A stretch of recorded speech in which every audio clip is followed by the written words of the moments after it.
He tries. He really, really tries. He swears he tries. He keeps everything clean. He takes his shoes off when he enters the house. He uses old rags to dust with. He even takes every piece of trash out to the dump when he's finished with it. Still, his apartment was disgusting. No matter what he did, he still had bugs, some small, some very, very large, every day. It was frustrating, not because he hated it, which he did, but because the apartment was a gift from the Hokage himself. It's even being paid for. He tries, he really does. He wants to show the Hokage how much he appreciates it. The fourth Hokage is the only person who's ever been there for Kane. He was busy. He was the Hokage. And any free time he had was spent with his daughter Naruko.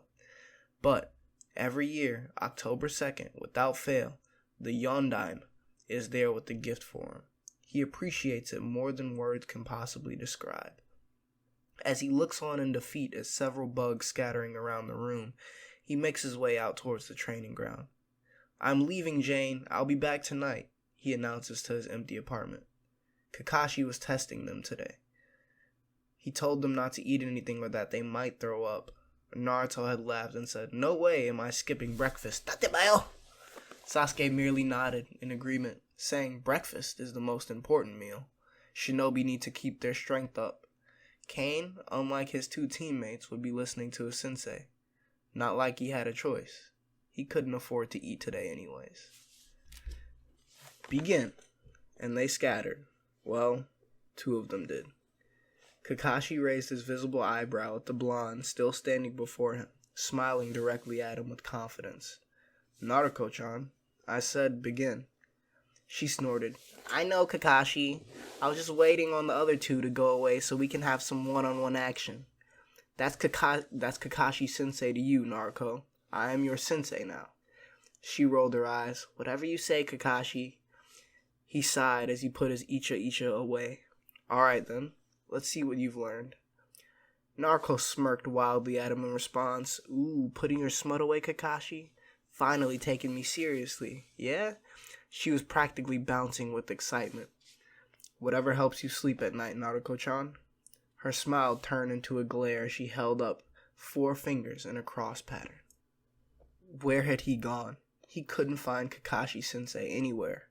"Yo!" Kane squealed loudly as the Jonin appeared in front of him. Well, that's an interesting way to greet your sensei. Kane had the decency to blush before getting into the defensive fighting style taught at the academy. Kakashi sighed loudly in response. "You're not going to be nearly as fun as the other two, I see." Kane felt the familiar feeling of shame wash through him in response. He relaxed his posture ever so slightly, and Kakashi struck. Before Kane knew what hit him, he was on his back. When he attempted to get up, he suddenly found himself sinking into the ground. He screamed in shock as he realized he was buried up to his shoulders in the earth. My cute little Genin. Never relax in the face of an enemy ninja." Kane wasn't even sure what just happened. He also wasn't sure why he suddenly felt heat on the right side of his face.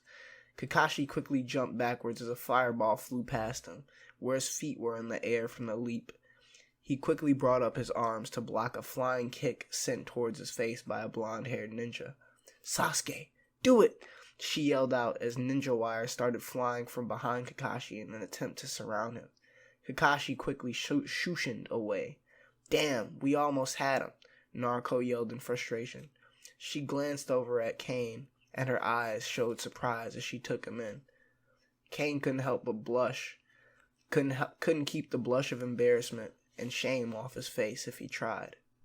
"Come on, we need to go get those bells," Sasuke said as he appeared from, in Kane's mind, seemingly nowhere. Naruto hesitated for a moment as she looked at Kane before responding. "Yeah, let's do it. Tatebayo." And then they were gone. They just left me here. Only 2 of us can pass this test, so they teamed up. I'm being left behind. Kane felt devastated, so much so that he didn't even bother trying to get out of his predicament. He just sat there. Kane glanced up as a shadow fell over his head. Kakashi-sensei stood in front of him. Kakashi let out a long, disappointed sigh as he grabbed Kane's shoulder and instantly freed him. "Come on, your teammates are waiting." Kane followed behind, slowly and dejectedly. I can't believe I'm saying this. Never in a million years did I think these words would come out of my mouth today. But here it is, Kakashi said, staring at the three students with sheer disappointment radiating from his eye. "The three of you fail." All three students winced in response. "Sasuke, you were so focused on getting the bells from me, you didn't even consider helping Kane when he was in desperate need of assistance. You looked at your teammate, your comrade, as nothing more than baggage. That is not the way of a Konoha shinobi." Sasuke said nothing, merely keeping his head down and glare pointed towards the earth. "Kane, you showed zero potential at all out there today. None whatsoever. But I can accept that. You were dead last for a reason, I guess." Kane felt embarrassment and something else at his words. Anger. He wasn't dead last, damn it. He did just fine on the exam. It was only because Iruka graded him more harshly than anyone else. He would not call Iruka sensei. He was no sensei to Kane. It wasn't fair. And the worst part is, you didn't even try to escape your situation. When you saw Naruto and Sasuke leave, you gave up. Konoha shinobi do not quit. He glared at Kane harshly at this. Kane couldn't help but wince. "Kakashi, why am I tied up on this post then?" "You said yourself Kane didn't even do anything." Naruto whined from her spot tied to the post. She knew one of them would be tied up. It was tradition after all. But never did she think it would be her. "You, Naruto? I'm the most disappointed in," Kakashi said sternly. Naruto froze up at hearing this. "What? Why? That doesn't make any sense, Kakashi. Naruto did the best of the three of us. You're being harder on her because you're biased." Sasuke grunted out. "No, Sasuke, I'm not. Because unlike you two, Naruto came here into the exam knowing what this test would be. Every detail of it," he said as he kept his lone eye on Naruto's form, disappointment dripping from her voice. "What?" Sasuke responded with wide eyes in shock. Yes, Naruto here was aware of every detail of the bell test and what it would entail. She was simply told not to inform either of you on the true meaning behind the test. "That is why I'm most disappointed in you, Naruto. You knew what this test was all about, and yet you still failed to deliver." Naruto kept her head down and her bangs shielding her eyes as she trembled. "Don't cry, don't cry, don't cry, don't cry, don't cry, don't cry, don't cry, don't cry," Kane repeated like a mantra to himself. He took a shaky breath to steel his nerves. She knew all we had to do to pass was work as a three-man squad, and she still didn't want to cooperate with me? "So this was the true meaning then?" Sasuke asked gruffly. "Teamwork," Kakashi responded, as if it was the most simple thing in the world. This test wasn't about bells at all, but rather, if you could set aside your differences and work together to complete your mission. The three of you failed to do that. You two abandoned Kane, and Kane, you did absolutely nothing either. Naruto, you knew the whole point of the test was to work as a team. That's why I can't believe we're in this position, where I'm failing you." Kane and Sasuke flinched once again at the word, and Naruto trembled even harder. He let out a long, suffering sigh. "All right, last chance. I'll be back in 15 minutes. We will repeat the exercise. Kane, Sasuke, eat the bentos I brought you. Naruto, you get nothing. If either of you feed her a single grain of rice, you all fail." And then he was gone in a puff of smoke. As the two began eating, Kane looked at Naruto. She refused to look at either of them. Kane was so hungry. He hadn't eaten all day. But the look on Naruto's face. "Here, Naruto," Kane said as he attempted to feed her a rice ball. What? Stop, we're going to fail," Naruto said in panic. "Shut up, idiot. Eat the food he's giving. We're gonna need you for this test, and you'll be even more useless than dead last over here if you're hungry." Sasuke spoke with condescension dripping from his voice. Naruto and Kane both glared at Sasuke for his remarks, but Naruto opened her mouth to be fed. As Kane began feeding Naruko, the two locked eyes. Kane could tell Naruko was extremely uncomfortable, but he could also see something else in her eyes, an emotion he couldn't explain. Was it guilt? His thoughts were interrupted when Kakashi appeared.